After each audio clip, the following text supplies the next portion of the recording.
ค่ะกราบสวัสดีFCทั้งช่องของสงกรานต์นะคะมื้อนี้จะมีแนวทางตำล่าวของเซียนไส้ว่านมาฝากค่ะพี่น้องเซียนไส้ว่านเมื่อคืนเลขวิ่งเพิ่นกะบ่พลาดค่ะให้9กับ0กับมา0นะคะพี่น้องมา30นะคะพี่น้องเนาะเมื่อคืนนี่ก็ได้นี่วิ่งเพิ่นกะบ่ผิดหวังค่ะอย่าเผลออย่าพลาดนะคะพี่น้องขอคนละไลค์คนละแชร์มักกับกดไลค์ใช่กับกดแชร์นะคะให้กับเซียนไส้ว่านนะคะในมื้อนี้วันที่5มิถุนายน69นะคะคืนนี้นะคะ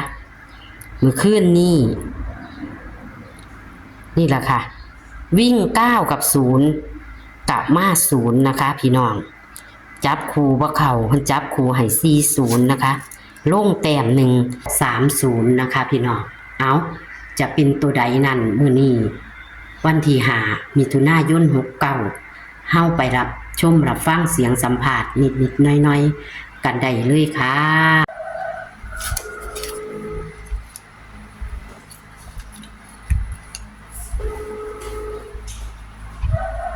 ขอโทษจ้าค่ะเพิ่นมาไปเนาะค่ะมาแล้วจ้าค่ะ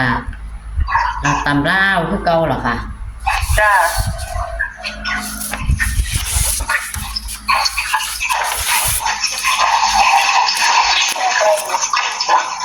เอาคุยแล้วขึ้นมาแป๊บนึงค่ะตั้งกองหน่อยจ้าค่ะตั้งแล้วตั้งแล้วเหรอเป็นยากอยู่บ่ค่ะว่าแม่เอาหนักไปเองให้แม่โอ้จีเอาค่ะวัดดีค่ะวัดดีค่ะครับแต่ไม่เนี่ยหนักเต็มรถหนักเต็มมาเอานำว่ามีนำในรูมอ๋อคือน้ำนี่เฮาปั่นเองแม่นบ่ค่ะปั่นเองครับแต่ว่ามันได้ใหม่ท่านประจำได้เยอะFC บ่โอนมาให้ติซื้อได้ไหมอ่ะเห็นมันนี่เดือน2 เดือนได้เยอะลงเบอร์ให้อยู่บ่มีผู้ทักมาเลยบอกค่ะลงเบอร์ให้ประจำว่าให้แม่เขาจะว่ามีเงินก็เจ้าบ่ได้หลาย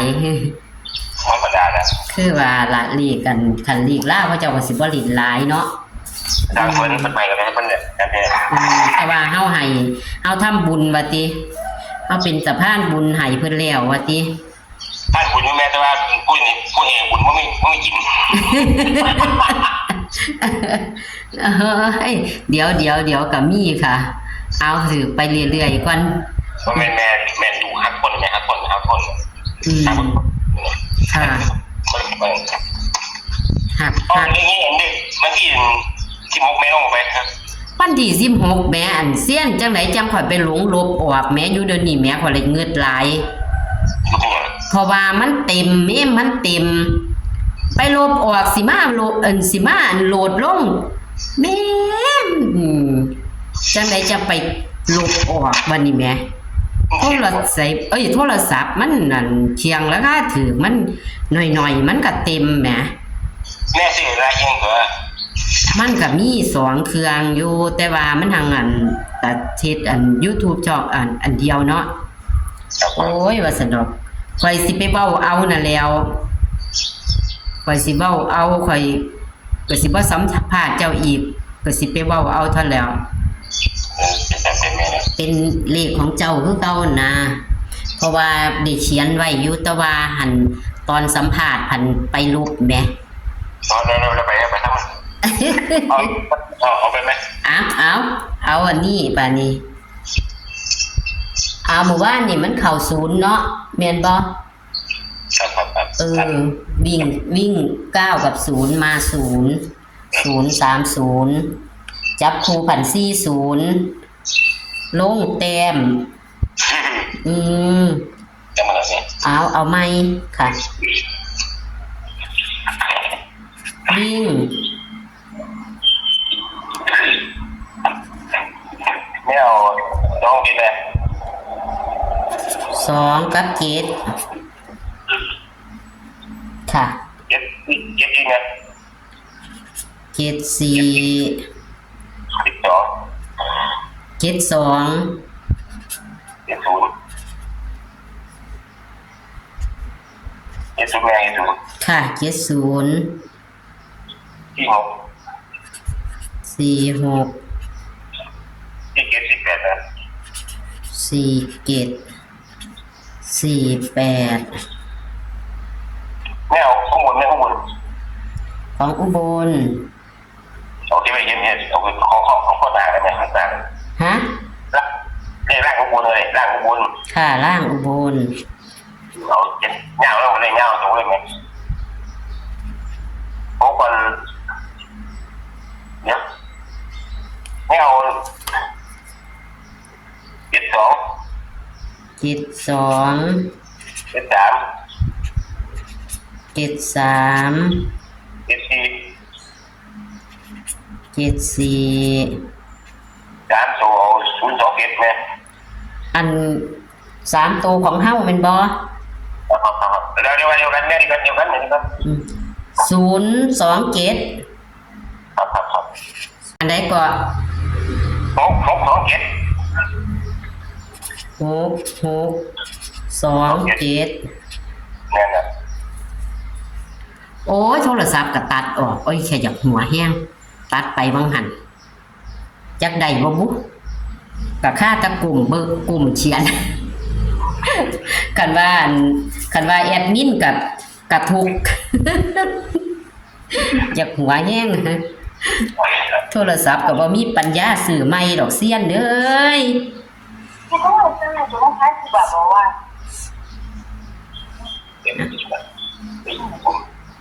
เรามาเกิดติดตัวกันมาเกิดไงเนี่ย แม่แม่ บ่ทันได้ตัวเน้นอยู่ตัวเน้นตัวใดค่ะ แม่ของแม่ เน้น66เลย ครับแม่ของก็เป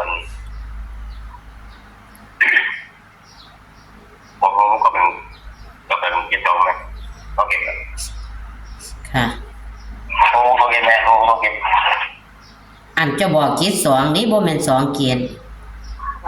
มันก็จะเป็นตรงแม่แต่ที่2แล้วมันเอา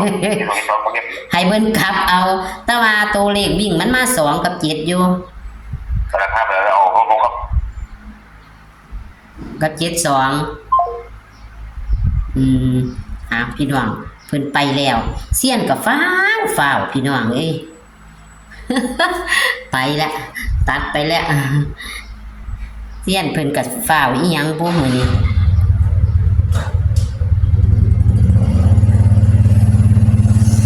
เพิ่นก็บ่ทันได้ว่าทันได้ลาทันได้สวัสดีซ้ำพี่น้องเพิ่นไปแล้วเสี้ยนก็ได้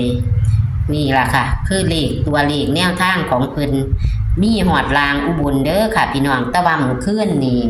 บ่เข้านะคะก็ลองเบิ่งมื้อนี้อีกเนาะพี่น้องเนาะเพิ่นมาอันรางอุบลนี่มางวดแรกเอาพี่น้องก็ตัวเลขแนวทางของเพิ่นก็ให้วิ่ง2กับ7นะคะพี่น้องมื้อคืนนี้เพิ่นก็บ่ผิดหวังค่ะมื้อคืนก็บ่ผิดหวังดอกมื้อคืนนี้บ่ผิดหวังหยังเลขวิ่งเพิ่นเข้าอยู่พี่น้องเลขวิ่งเข้า0เพิ่นให้9กับ0เพิ่นเน้น9แต่ว่าเข้า0ค่ะพี่น้อง2ตัวมาตัวนะคะจับคู่ให้40ออก30เนาะพี่น้องนี่ค่ะมื้อคืนนี้นะคะเลขกลางอุบลกับบ่เข้าเนาะค่ะมื้อคืนนี้เนาะลางอุบลกับบ่เข้าแต่ว่าเพิ่นจับคู่ให้แต่40 30บ่มีก็เลยเข้าแตะเลขวิ่ง9กับ0เข้าที่0นะคะเอานี่พี่น้องนี่ก็คือวันที่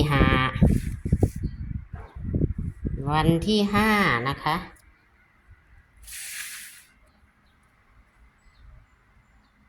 ตำลาวกับเซียนไส้ว่านวันที่5มิถุนายน69เด้อพี่น้องแต่อย่าเผลออย่าพลาดนะคะ เลขมีเขามีหลุดหลังจากเขาแล้วก็มาหลุดพี่น้องแต่ว่าเลขวิ่งเพิ่นบ่ค่อยหลุดค่ะเลขล่างอุบลก็มีเด้อพี่น้องล่างอุบลก็มีนะคะนี่คือเลขล่างอุบลค่ะพี่น้อง72 73 74ล่างอุบลเลข3ตัวหางเดียวเลข4ตัวก็หางเดียวค่ะพี่น้อง6627นะคะเลข3ตัว027ส่วนตัวนิ่น2ตัวเพิ่นก็คือ72กับ66เด้อค่ะพี่น้องเอาแคปหน้าจอค่ะ